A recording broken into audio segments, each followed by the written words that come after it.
अस्सलाम वालेकुम दोस्तों, कैसे हो? मुझे उम्मीद है कि आप सभी सही होंगे। न्यू अपडेट के साथ मैं आपके सामने फिर हाज़िर हो चुके हैं। अगर आप कुवैत में रहते हैं, कुवैत की खबरों से हमेशा अगली अपडेट आना चाहते हैं, तो ये वीडियो आप शुरू से लेकर आखिर तक देखते रहिए। इस वीडियो के अंदर मैं आपको काफ़ी ज़्यादा इंपॉर्टेंट जो है इन्फॉर्मेशन देने वाला हूँ और आप लोगों को बताने वाला हूँ पिछले 24 घंटे की कोरोना वायरस रिपोर्ट के हवाले से, इंडिया के हवाले से, कुछ एंट्री एग्जिट के हवाले से, क्वारंटाइन के हवाले से और भी कुछ बड़ी खबर आ रही है गिरफ्तारी के हवाले से। पूरी जानकारी मैं आपको दूंगा। शुरू से लेकर आखिर तक वीडियो में बने रहें ताकि आपको पूरी जानकारी हो जाए और कहीं पर भी सफ़र करना चाहते हैं तो भी आपको पाबंदियों के बारे में मालूम हो जाए। लॉकडाउन के हवाले से भी हम बात करेंगे। तो चलिए फिर बिना देरी की वीडियो शुरू करते हैं। लेकिन उससे पहले मैं आपको बताना चाहूँगा, चैनल हमारा पहली बार देख रहे हैं, चैनल को ज़रूर सब्सक्राइब करें और साथ ही साथ बेल आइकन ज़रूर प्रेस कर दें ताकि हमेशा आपको इसी तरीके से कुवैत के बारे में जानकारी टाइम टू टाइम मिलती रहे और आप हमेशा हमारे साथ में जुड़े रहें। तो सबसे पहले बड़ी खबर की तरफ बढ़ते हैं, जो काफ़ी बड़ी खबर आ रही है। जैसे कि आपको मालूम है, अगर कहीं पर भी आप एंटी एग्जिट करना चाहते हैं, कुछ भी करना चाहते हैं, तो मास्क वगैरह का ज़रूरी जो है आपको ख्याल रखना है।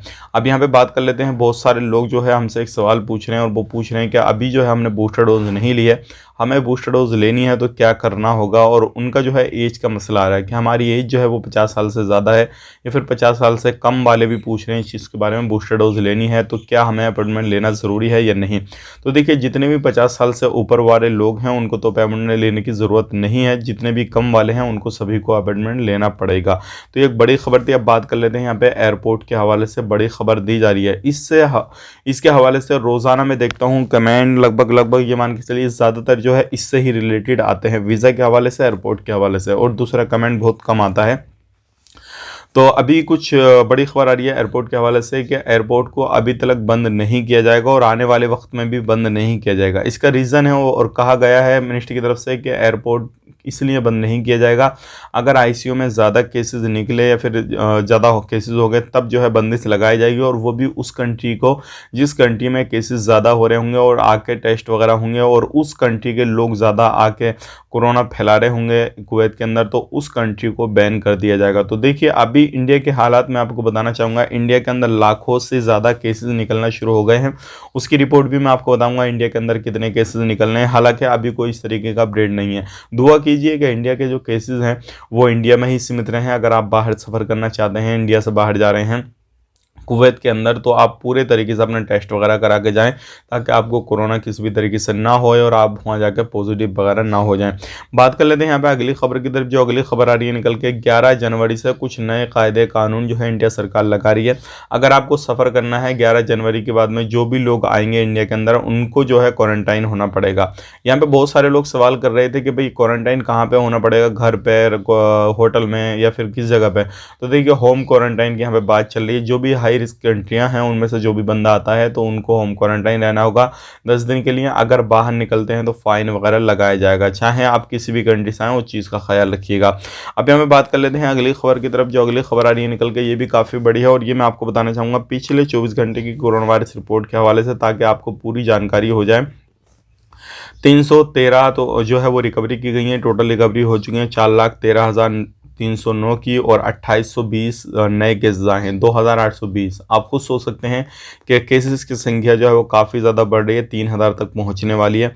4,30,920 जो है टोटल केसेस हो चुके हैं। 2 लोगों की मौत हुई है, टोटल मौत हो चुकी है 2,471 की। मौत जो हुई है ये कोरोना से हुई है, बाकी जो अदर मौत हुई है वो मैं आपको नहीं बता रहा हूँ। 30,862 की टोटल टेस्टिंग हुई है। 24 घंटे के अंदर टेस्टिंग हुई है और टोटल टेस्टिंग हो चुकी है 61,66,689 की। 12 आईसीयू में केसेस हैं। एक्टिव केसेस की बात करें 15,140।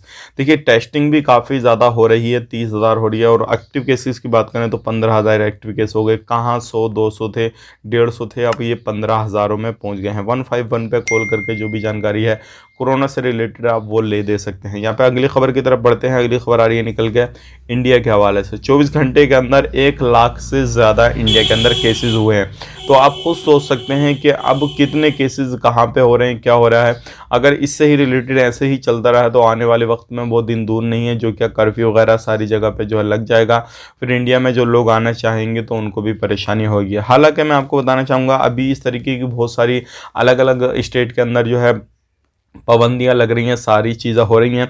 अब यहाँ पे बात कर लेते हैं अगली खबर की तरफ। अगली खबर आ रही है निकल के, अगर किसी भी तरीके से आपको सफ़र करना है और आप चाहते हैं वही कुवैत एयरवेज़ का जो भी है आपका टिकट वगैरह है, जो भी है आप उनसे कंफर्मेशन वगैरह चाहते हैं, तो आप 171 पे जो है कॉल करके उनसे जो भी जानकारी चाहते हैं वो ले सकते हैं। इंडिया से एक खबर आ रही है निकल के, 10 जनवरी से स्कूल कॉलेजेस वगैरह सभी बंद होंगे उड़ीसा के अंदर। देखिए बिहार के अंदर भी ये चीज़ों को लागू कर दिया गया, उड़ीसा के अंदर भी हो रहा है। अब अलग अलग तरीके से आने वाले वक्त में जैसे जैसे केसेस बढ़ेंगे, हर स्टेट के अंदर जो है स्कूल कॉलेजेस बंद होंगे और हर जगह पे जो है ये पाबंदियां लगना शुरू हो जाएंगी, दुकानें वगैरह बंद होंगी। तो यही चीज़ जो है कर्फ्यू की तरफ या लॉकडाउन की तरफ लेके जा रही है। और आने वाले वक्त में अब हो सकता है कि वो नौबत आ जाए कि भाई लोगों को पाबंदियाँ काफ़ी ज़्यादा झेलनी पड़े। आपकी क्या राय है, क्या राय नहीं है, क्या ऐसा होने वाला है, आने वाला वक्त नहीं होने वाला है? कमेंट करना ज़रूर बताएं हमें कमेंट करके कि भाई ऐसा होगा या नहीं होगा। अब बात कर लेते हैं अगली खबर की तरफ। जो अगली खबर आ रही है निकल के, ओमिक्रॉन से दूसरी मौत हो गई देश के अंदर, यानी कि इंडिया के अंदर ओमिक्रॉन से पहली मौत हुई थी, अब दूसरी मौत हो गई, जो कि 55 साल की एक महिला की जो है वो मौत हुई है। अब देखिए ओमिक्रॉन से मैंने क्या बताया था आपको, ओमिक्रॉन का भी जो कहर है वो जारी है। अभी जो केसेस हैं वो आ रहे हैं काफ़ी ज़्यादा, ओमिक्रॉन के तकरीबन 3000 के करीब पहुंचने वाले हैं और मौत भी होना शुरू हो गई है। तो आप खुद सोच सकते हैं भाई आने वाले वक्त में क्या होएगा क्या नहीं होगा। अब यहाँ पे बात कर लेते हैं जो लोगों के वीज़ा निकले हैं, तो क्या उनको अभी सफ़र करना चाहिए, थोड़ा इंतज़ार करना चाहिए, क्या है क्या नहीं, उसके हवाले से हम बात कर लेते हैं। तो देखिए अगर आपका वीज़ा निकला हुआ है सऊदी अरब का और अगर आप चाहते हैं कि सफ़र करना, तो इंतज़ार किसी चीज़ का ना करें।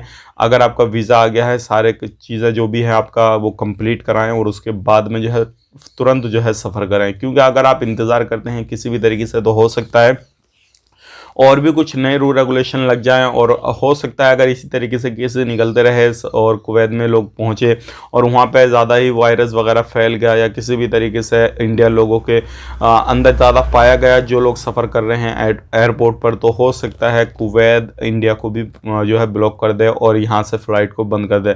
तो कोशिश कीजिए जल्द से जल्द जो है आपको फ़्लाइट वहाँ के लिए मिल जाए, ताकि आप जो है अपना काम करा के फ़ौरन जो है अपने काम पे वापसी कर सकें। तो ये थी आज की कुछ जानकारी जो कि मैंने आप तक शेयर कर दी। उम्मीद करता हूँ वीडियो पसंद आया होगा। पसंद आए तो लाइक करें, शेयर करें। चैनल हमारा पहली बार देख रहे हैं, चैनल को ज़रूर सब्सक्राइब करें। फेसबुक पेज पे देख रहे हैं, फेसबुक पेज को फॉलो कर लें। और किसी भी तरीके से आपके माइंड में जो भी सवाल जवाब चल रहा है तो कमेंट करना ना भूलें। इंशाल्लाह हम आपको जवाब देने की कोशिश करेंगे। आप अपना ख्याल रखें, अपनी फैमिली वालों का ख्याल रखें। Take care, bye bye.